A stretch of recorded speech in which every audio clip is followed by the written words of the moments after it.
Now let's get the reaction of the Social Welfare Department. Assistant Secretary Irene Dumlao is now joining us via Zoom. Good morning. Hi, good morning. Yeah, thanks for joining us today, ASEC. Siyempre, we would like to ask for your reaction dun po sa statement ni Presidential Advisor on Poverty Alleviation, Larry Gadon, na imagination lamang ang kahirapan.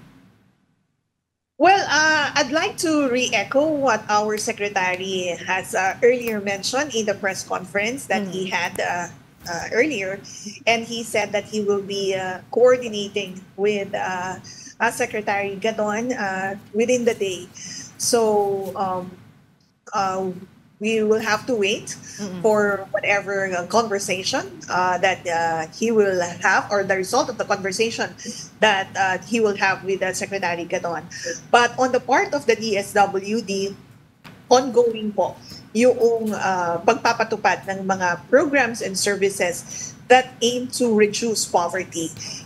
We are fully committed to fulfill our contributions doon sa pag-attain ng nabanggit ni President in his first SONA address, in his first SONA na sinabi nga niya that by the end of his administration, we would have reduced poverty incidence to a single percentage. So ongoing pa rin yung aming pagpapatupad ng mga iba't ibang mga programa that would help or contribute in reducing poverty. Well, with all these programs that ASEC, that the DSWD has in place, definitely meron pa tayong a significant amount of people who are feeling the brunt of poverty. But I would like to ask, what does the data tell you? Is it a trend that's going up na dumadami ang mga taong humihirap, or are we improving? Well, based on the monitoring of the DSWD, and of course, doon na rin doon sa mga lumalabas na mga studies and surveys, and of course, yung result ng mga impact evaluation, particularly on the implementation of the Pantawid Pamilyang Pilipino program, we are very optimistic that the implementation of these various programs are gaining traction. With the mere fact na meron tayong mga nakikita sa ating mga 4Ps beneficiaries na nakakapag-graduate, yung mga anak nila ay nakakapag-ace o nakakapasa ng mga licensure examinations, and that they are now gainfully employed. Malaking bagay po iyon for the DSWD because nakikita natin na merong result yung programa.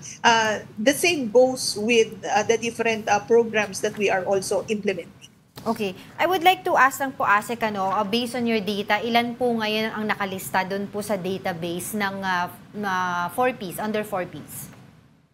Well, as of today, yung ating beneficiaries for Pantawid Pamilyang Pilipino program, that is at 4.4 million households.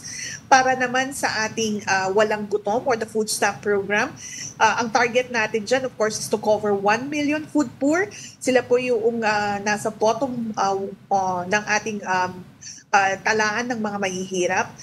Currently, nasa less than 3,000 yung ating mga beneficiaries. But by the second semester of this year, we're scaling up to cover 300,000 households.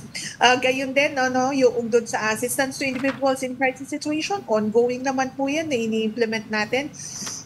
And likewise, doon sa ating Sustainable Livelihood Program, Takalahi Seeds, and other programs and services. You mentioned earlier yung food stamp program. ASEC, kumusta po yung implementation nito? Yes, as I mentioned, we're at the pilot implementation. At the pilot implementation of the program, which started last year, we've covered less than 3,000 household beneficiaries in 5 areas. That's in Tondo, Manila, Dapa, Siargao. We also have in San Mariano, Isabela, Garchitorena, Camarines Sur, and Parang, Maguindanao.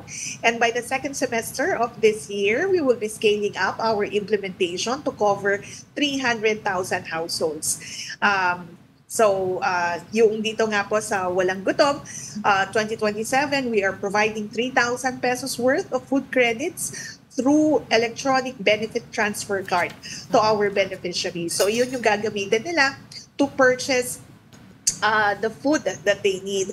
But before they receive yung 3,000 pesos food credit, they attend nutrition education sessions. So doon tinuturuan natin sila how to prepare mura, masustansya at masasarap na pagkain. Apart from that, we are also capacitating them para sila naman ay makapaghanap buhay o makahanap ng trabaho later on, because that's again one of the objectives of the program, na turuan din sila to fish on their own eventually. Yeah, idugtong ko lang din po dun sa katanungan ko kanina, paano nyo po pa na-identify yung areas in which you're going to prioritize itong pagbibigay ng food stamps, no? Kasi according po dito sa recent survey ng SWS, mas tumaas daw po, nagkaroon ng pagtaas ng hunger situation sa Metro Manila as well. Well, like for bees, ang walang gutom ay well-targeted po. Ibig sabihin, meron talaga tayong mga na-identify na mga prospective beneficiaries. That's from the DSWD National Household Targeting System for Poverty Reduction, or our listahanan. So doon po nakikita natin sino po yung pinakamahirap nating mga kababayan, because we did our survey in 2019. No, that's the latest survey that we had.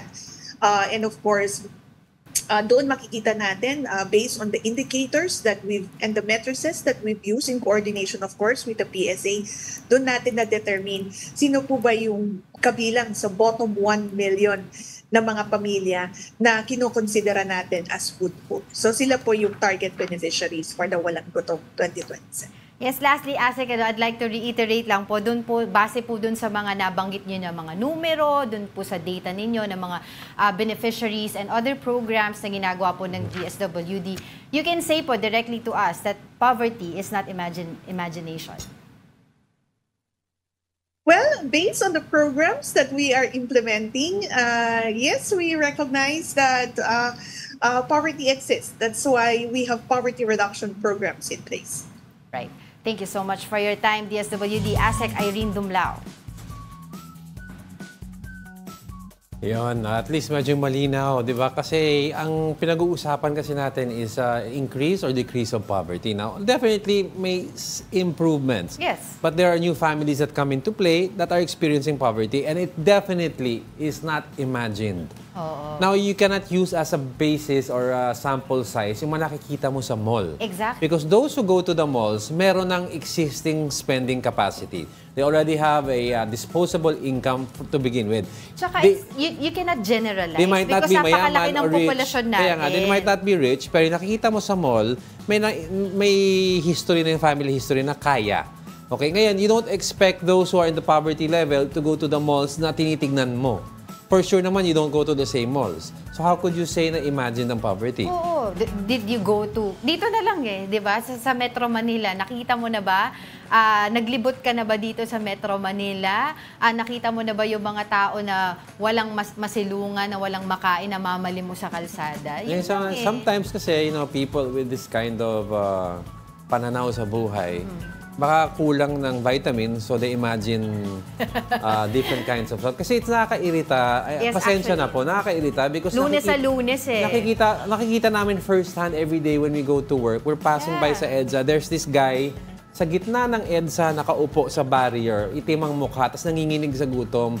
Hindi na siya humingi ng pera, ganun na lang siya. Tapos sinusuksokan na lang siya ng mga tao ng food or whatever. Pero nakikita mo, I'm sure he's not imagining all that hunger in his nararamdaman niya. Day in, day out, di ba? Alam Day natin, in, day out, nakikita we natin sa iba't experience ibang people on the ground. Kasi hindi tayo ang tawag doon, naka-focus lang sa isang lugar. 'Di ba? Nakikita natin sa buong Metro Manila, Yes. in Tondo, 'di ba? Kung saan-saan What can you say, parang... Tapos makikita din natin sa ibang lugar, 'di ba? Through social media as well and other news na talagang may poverty, may kahirapan And na lastly, nangyayari. 'di ba? Plus, 'di ba yung mataas ang mataas ang percentage ng mga namamatay na bata sa hunger and malnutrition. Yeah. Sometimes kasi 95 yan, pwede mong sabihin hindi ka gutom, pero undernutrition ang nararanasan mo. Because you don't have access to nutritious foods. Meron ka lang access sa mga food na mura.